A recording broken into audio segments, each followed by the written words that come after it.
So after 20 some years of fangirling about the T-Rex, I finally decided to jump in and join the community. Although I'm new to the T-Rex game, I've been riding motorcycles for about 35, 36 years. So I bring a lot of ride experience to the table, but I just kind of wanted to start a playlist on my existing channel. So my channel is just a mosh podge of different videos that I've made or that I like. And I thought I would do a T-Rex playlist just to kind of catalog some of the things that I'm going through, the pros, the cons, the things that I've been able to bring in from the riding world into the T-Rex community that might be helpful, and certainly love the videos that other people are producing, all that other T-Rex content. Really enjoy it quite a lot. So I see you guys. So anyways, this is my T-Rex right here. I went with the Porsche Gulf Blue and bright orange scheme. Looks really, really good. The pictures never do it justice. For those of you who own T-Rexes, you know exactly what I'm talking about. The T-Rex looks wild in a photo or on video, but when you see it up close, the color is just it's pretty amazing. So I'm just going to give you a quick overview of what I did. I made a handful of upgrades to this machine before I had it sent out to me. Big shout out to Durand Burnside in Atlanta, Georgia, or Pine Grove actually, who supplied me with the T-Rex, walked me through the process, and did all these upgrades that I'm about to tell you about. So all of them were safety minded. I'm just, again, going to give you a quick overview, and I'll do breakout videos of some of these items later on and talk more, just more in depth about some specific things, like why I chose this over that. But here it is, just so you guys can have a look. Super excited about it, obviously. I went with these M4 pipes. I tried several other brands, Vance & Hines, Screaming Eagles, and Yoshimura, which are actually my favorite pipes. And I had never had the M4, but I was describing to Durand what kind of sound I was looking for and my feelings about pipes and the volume. I know that there's a lot of debate on YouTube about whether loud pipes actually save lives or just annoy people. So I wanted something that really did showcase the grit and the growl of a 1400cc motor. This Kawasaki engine sounds so good, and man, these M4s, I have no regrets. They sound so good. I started right here with the pipes, and then I moved to the undermount lights, the cabin lights, and originally I wasn't going to do this. I'm not that kind of guy. To me, I don't necessarily like things that sparkle. You know, when I see these other T-Rexes, and there's no judgment, I love them all. I'm a lover of all machines. I like motorcycles and three-wheelers and four-wheelers and ATVs. Like, I just, you know, if it's got a motor in it, I super dig it. But for me, I just don't necessarily want to garner that kind of attention. Like, I just didn't want it to be like loud, but I did want to see in the cabin. So originally I was just going to get cabin lighting so that I could have some kind of ambient light at night and I wouldn't be so lost in the cabin. Durand did an amazing job.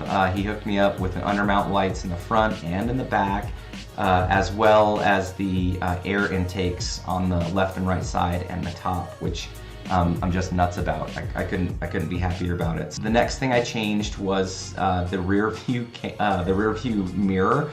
I don't know if for those of you who are in the community, you know exactly what I'm talking about. That there's absolutely no reason to have a rear view mirror in the cab of a T-Rex, because all you're gonna see are the air tubes going to the engine. You can't really see anything, and blind spots were a real concern for me.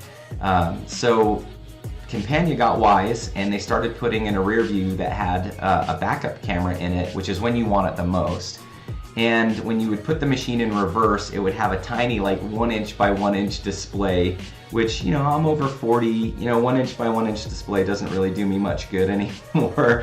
I kind of wanted to see the whole thing. So I ended up going with a full LCD replacement mirror that hooked into my the OEM camera in the back, and now I have a full view of what's going on around me. I'll do a breakout video about the rear view because there's a lot to talk about it, but that was one of the upgrades I made right away. There was just too many blind spots when I was first test driving the T-Rexes. Those, you know, especially over your right shoulder, you really do have to learn where to look in order to see other vehicles.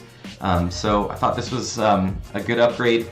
It does interfere, you know, for you guys who are like, man, I just like bang my head on it. Like, yeah, you're gonna bang your head on it. But you know, when you're riding and you're just, you know, hanging out in the pocket, and you know, you can kind of get behind. It's that peace of mind. It takes a little practice, don't get me wrong, but that peace of mind of just being able to see all around you.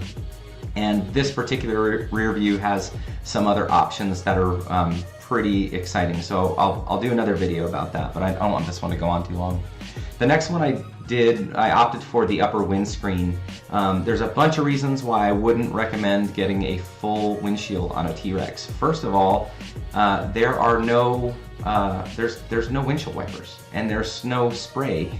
And I don't know if you've noticed, but like when you wipe these windshields down, they kind of you get little scratches and kind of spider webs. I opted not to get a full windshield, but I did understand from the community that having the split windshield with the one on the top really does make a difference with the wind, and so I've found that to be true as well. I have no regrets about this upper windscreen. I can wear a hat, and the T-Rex doesn't throw my hat off.